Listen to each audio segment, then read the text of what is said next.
শ্রদ্ধাদি অর্পণ করে দুঃখের লেশ যদি থাকে তাহলে তাকে বলা হয় সাত্ত্বিক শ্রাদ্ধ। আর পিতামাতার প্রতি থাকলো না ভক্তি, থাকলো না শ্রদ্ধা, থাকলো না ভালোবাসা, গত হলে পরে হাজার হাজার লোকের করলাম নিমন্ত্রণ আয়োজন আর আমি বসে থাকলাম সিংহাসন, দুঃখের লেশ মাত্র থাকলো না, একে বলা হয় কি রাজসিক শ্রাদ্ধ। রাজসিক আর মানসিক মন প্রাণ কায় মন ঢেলে যে শ্রাদ্ধ করা হয় তাকে বলা হয় মানসিক শ্রাদ্ধ।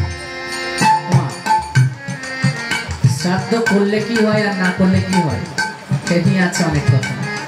যখন শ্রোতা মন দিয়ে শুনে তখন আমারও একটু যেতে ইচ্ছে করে ব্যাখ্যা বিশ্লেষণ। পিতামাতাকে একমাত্র উদ্ধার করতে কে পারে? পুত্র কথা। পুত্র কথার অর্থ পিতামাতাকে পুত নামক নরক থেকে উদ্ধার করে আনবে, ত্রাণ করবে। ত্রাণ কে করবে? একমাত্র পুত্র কন্যা করতে পারবে। এইখানে তো পুত্র নামের সার্থকতা। পুত্র কন্যা কি করতে পারে? পিতামাতাকে পিণ্ডদানের মধ্যে দিয়ে ওই পুত নামক নরক থেকে আবার পুনর্জীবন ঘটাতে পারে একমাত্র পুত্র কন্যা। তাহলে যার উদ্দেশ্যে গান, আজ পুত্র কন্যার হাত থেকে প্রথম পিণ্ড পেয়ে তিনি কোথায় থাকবেন? এই বাড়ির চারিপাশে প্রেত রূপে ঘোরাফেরা করবেন। একটি বছর পুত্র কন্যার ছায়া হয়ে থাকবে। ঠিক একটি বছর পর সেই দিনে, সেই লগ্নে, সেই তিথিতে, সেই শুভক্ষণে পুনরায় আবার পুত্র কন্যার হাত থেকে শেষ পিণ্ড পেয়ে তিনি আবার জনিপ্রাপ্ত হবেন। জনিপ্রাপ্ত কথার অর্থ মা পুনরায় আবার জন্মগ্রহণ করবে। তাই গীতার বাণী জাতস্যই হি ধ্রুবং মৃত্যুং ধ্রুবং জন্ম নিতস্য চ, অর্থাৎ জন্মগ্রহণ করলে মৃত্যু হবে, মৃত্যু হলে পুনরায় আবার জন্মগ্রহণ করবে। কিন্তু কে কে নিয়ে জন্মগ্রহণ করবে সেটা তো বলার আমরা কেউ নই। যার যেমন কর্ম তার তেমন ফল, গীতায় আছে বাণী, জানেন সকলে জ্ঞানী। দেখুন মা, এই প্রতিটি গৃহস্থের 5টি ঋণ শোধ করতে হয়, তাই তো? 5টি ঋণকে কি ঋণ বলা হয়? পঞ্চঋণ। পঞ্চঋণ। এই পঞ্চঋণের মধ্যে একটি গুরুত্বপূর্ণ ঋণ হচ্ছে কোনটা? পিতৃঋণ। আর দ্বিতীয় হচ্ছে দেবঋণ। আর ভূতঋণ বিভিন্ন আছে মা। প্রথমত পিতৃঋণ শোধ করতে হবে। পিতৃঋণ পিতামাতার কল্যাণে শ্রদ্ধার সহিত শ্রাদ্ধাদি অর্পণ করে। কিছু কিছু ছেলে মেয়ে আছে মা সমাজের মাঝে,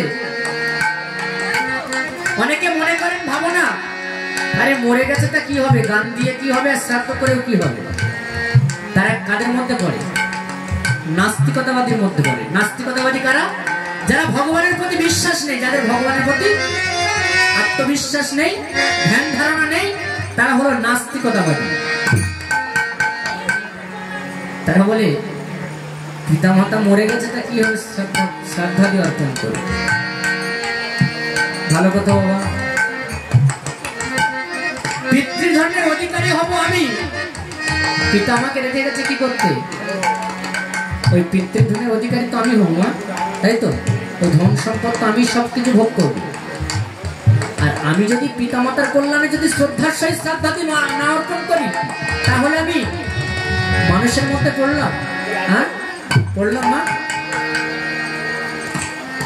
তাহলে পিতৃধনের অধিকারী যে হবে পিতৃঋণ শোধ করতে হবে তার।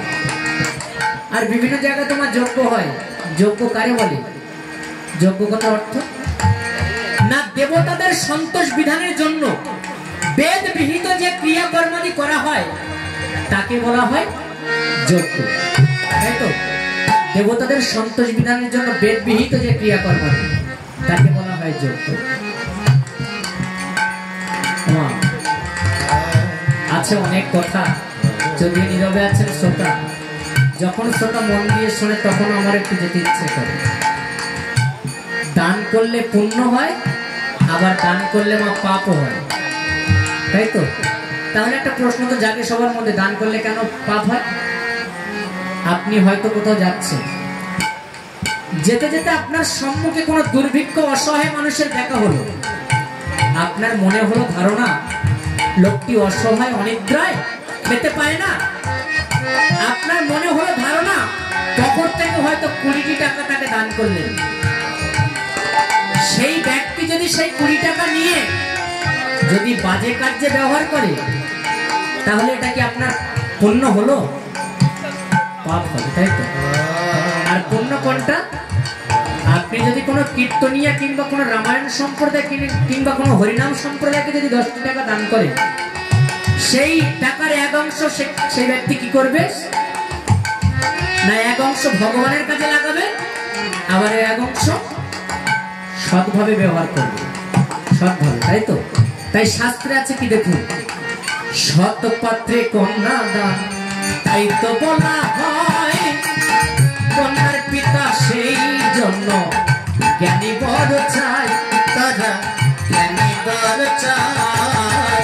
সৎ পাত্রে কন্যা দান, তাই তো বলা হয় কন্যার পিতা সেই জন্য জ্ঞানী বর চাই, তারা জ্ঞানী বর চাই। শাস্ত্রে আছে বাণী, জানেন সকল জ্ঞানী বলি, যেহেতু ধরেছি একখানা বড় পালা, সহজে তো যায় না বলা, যখন শ্রোতা মন দিয়ে শোনে তখন যেতে ইচ্ছে করে ব্যাখ্যা বেশি। 9:30 অব্দি হবে পালা, পূর্বে থেকে আছে বলা, শেষ করিতে হবে এই পালক।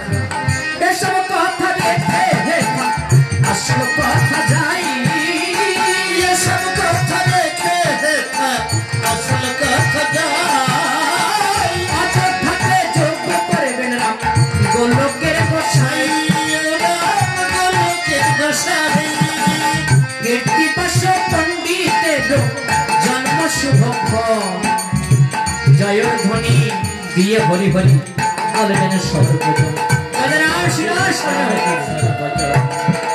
রাম রাম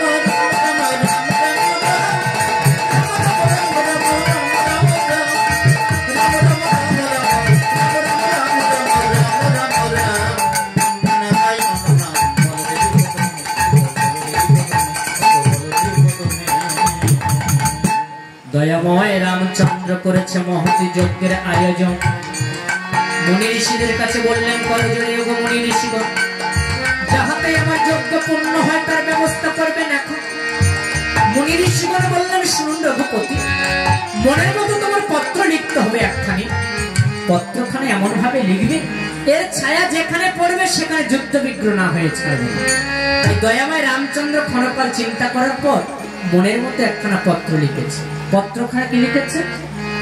অযোধ্যাতে যজ্ঞ করে রাজীব লোচন, চারিদিকে যজ্ঞের রস করিবে ভ্রমণ, রস করিবে ভ্রমণ। আর যজ্ঞের রস পেয়েছে নাহি দিবে বাধা, বাঁধে পেরেছে না বাঁধিবে পিতা হবে গাধা, পিতা হবে গাধা। সতী মায়ের পুত্র হয়ে পরিচয় দিবে, অসতীর পুত্র হলে পরাজয় লিখিবে, তারা পরাজয় লিখিবে। এই পত্র লিখিলাম আমি অখিলের প্রতি, অশ্বমেধে যুদ্ধ না করতে পারলে মহাবে অসতী, মহাবে অসতী। এটি অযোধ্যার অধিপতি শ্রীরামচন্দ্র। তাই মুনি ঋষিগণ বললেন, উত্তম পত্র হয়েছে, তাহলে শুনুন রঘুপতি, অশ্বখানা এনে তার ভালে, তোমার ভালে কথার অর্থ কপালে জয়পত্র বন্ধন করো, অশ্বটা চতুর্দিকে ভ্রমণ করতে পাঠাও। চতুর্দিকে ভ্রমণ করে যখন যজ্ঞস্থলে আসবে তখনই হবে যজ্ঞের মীমাংসা। রামচন্দ্র সারথীকে ডেকে বলেন, সারথী শীঘ্র করে তোমার ভ্রমণে বিজয়ী রথখানা সুসজ্জিত করে আনো। সারথী রে ওর ভ্রমণ বিজয়ী রথ সাজে রথ মনের মতো মনোরথ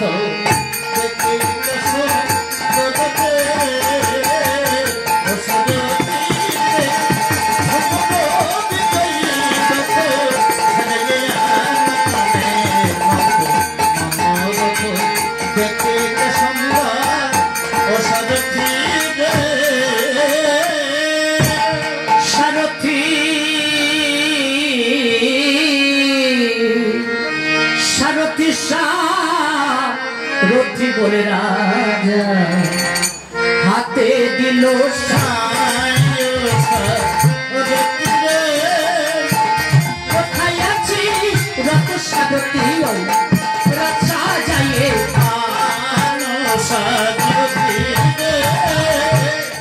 সারথি যা নীল রাজা যুদ্ধ দেব সারথি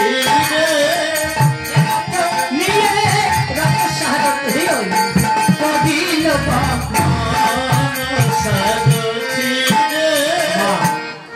সারথি অযোধ্যার পুষ্করিণীতে রথখানা ভালো করে ধৌত করেছে।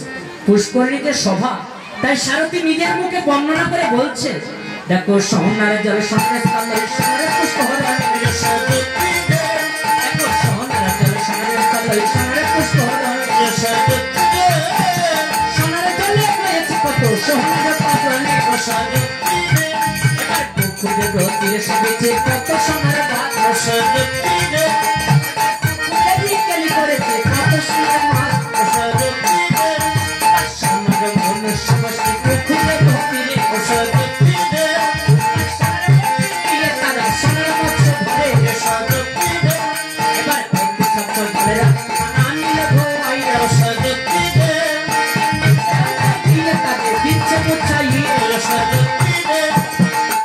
মুখে বেঁধে দিল পার্বতীর ঘোড়া,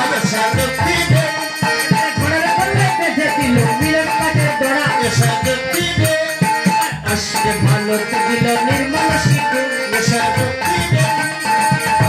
বেঁধে দিল সোনার ঘণ্ট,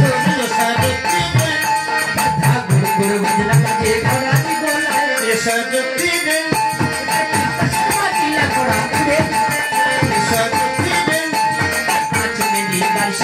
মেরেছে ঘোড়ায়, এবার ভাই ভাই করিয়া ঘোড়া উড়ে যেতে চায়।